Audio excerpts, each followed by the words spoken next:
You're tuned in to our 4th of July 2025 flashback weekend. A look back at some of the biggest stories we've been covering for you so far in 2025. What you're about to hear is a previous broadcast.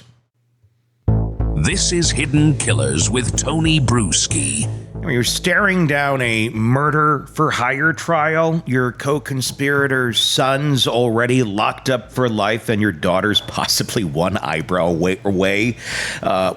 raise away from being the next one indicted. You kind of need a miracle, or at least a judge who might see things your way. That's where Donna Adelson's legal team made their boldest move yet, trying to boot Judge Stephen Everett off the bench just weeks before the trial. Why?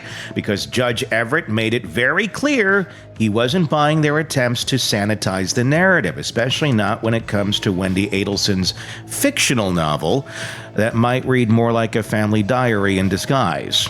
After signaling that parts of that book could be used to impeach Wendy on the stand, the defense went on offense, arguing that Everett was no longer impartial. And spoiler, the motion to disqualify him was not only denied, it was denied twice, with barely a flicker of hesitation. So today we're asking, how often do these kinds of Hail Mary judge challenges actually work?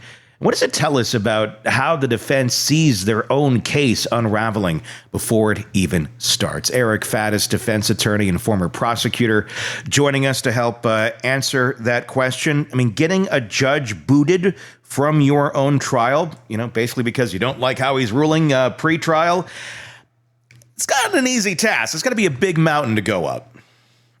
Oh, most definitely, Tony. And, it's a decision that you cannot make lightly, because think about what you're doing. You're saying, hey, judge who's presiding over my client's case, I think you're unfair. I think you're biased. I think you need to be kicked off of this case. In fact, you need to kick yourself off the case.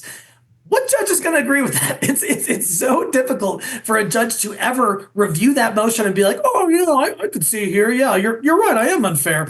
I'm going to get off the case. No, what happens almost every time is the judge denies the motion. And now you got a judge deciding your case who is probably not so happy with you. And that is just not a good look for your client and for how the future proceedings might go.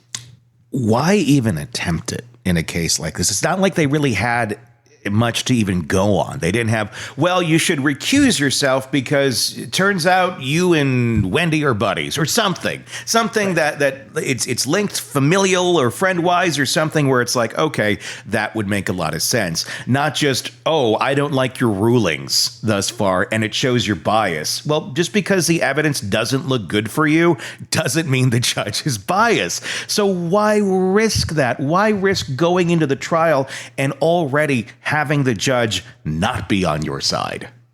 If you're going to make a motion like that, like you alluded to, you've got to have some kind of serious grounds to bring. Like you said, if the judge, knows the prosecutor and they go out to dinner and stuff, even that's probably not going to get the judge disqualified. If the judge had some kind of financial interest in the dispute, that might be more credible grounds. If the judge had some political association that happens to be germane to the controversy over which he or she is presiding, like in the Trump case, that's what they allege.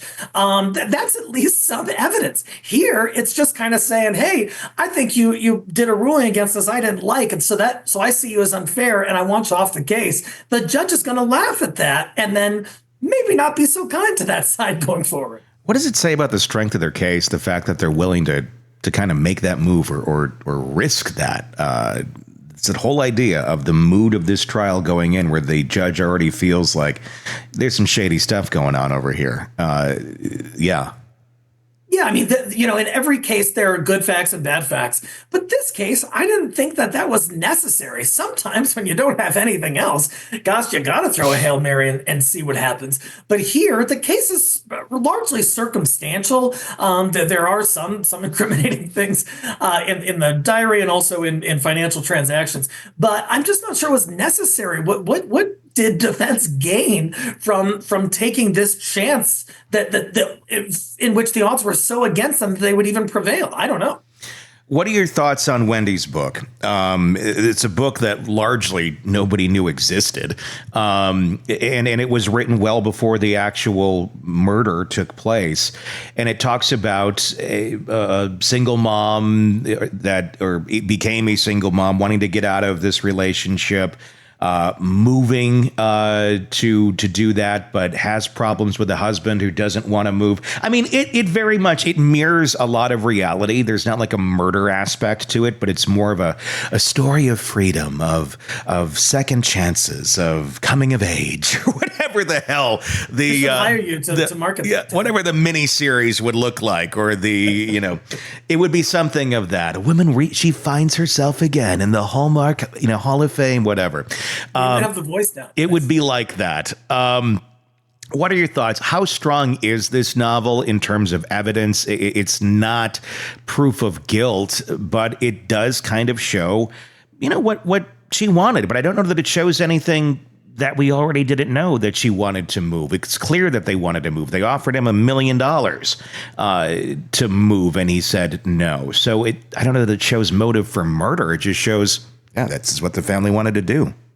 Yeah, I think the prosecution's going to argue this somehow is connected to a motive that Donna Adelson, didn't like her daughter's situation with the husband and wanted some change in that situation. That being said, I think we got to be real careful about taking pieces of art, and I use that term kind of loosely, because there's editorialization, there's artistic license, there's fabrication, exaggeration, omission, and everything under the sun. And it's similar to using like rap lyrics against rappers. Sometimes it might seem appropriate, but sometimes those expressions in a literary format are not the same as like a confession or an admission. Yeah. And I think the jury's going to see it in that fashion.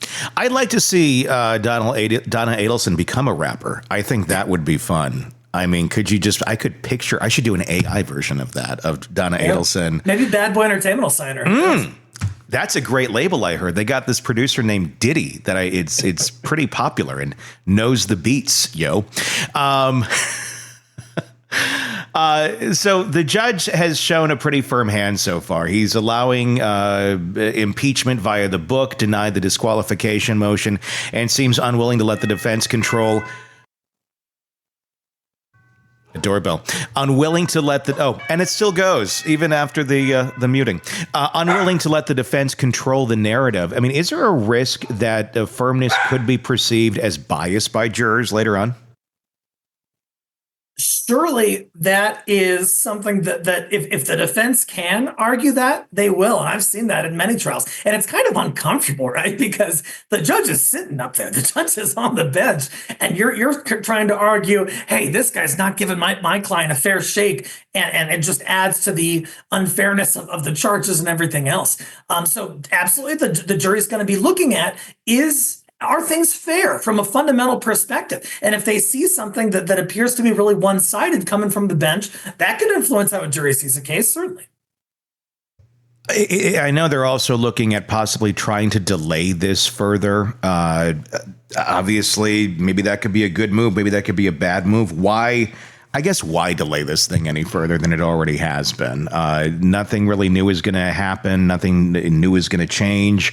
I mean, is there a chance that some other, evidence comes up that clears Donna? Or is it just kind of, the longer this sits, maybe the less people remember about Charlie's conviction? I think there are a number of possible strategic advantages to delay. One is, like you said, the just the momentum and the public following of the case and stuff.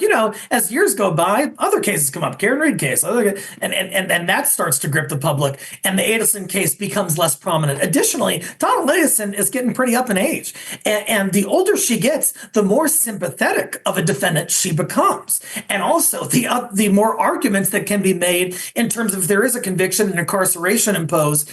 There are health arguments. We're seeing Harvey Weinstein making similar arguments to try to improve that situation. And so, although I don't know that there's a really great meritorious reason to delay it, there are legal strategic reasons to consider it.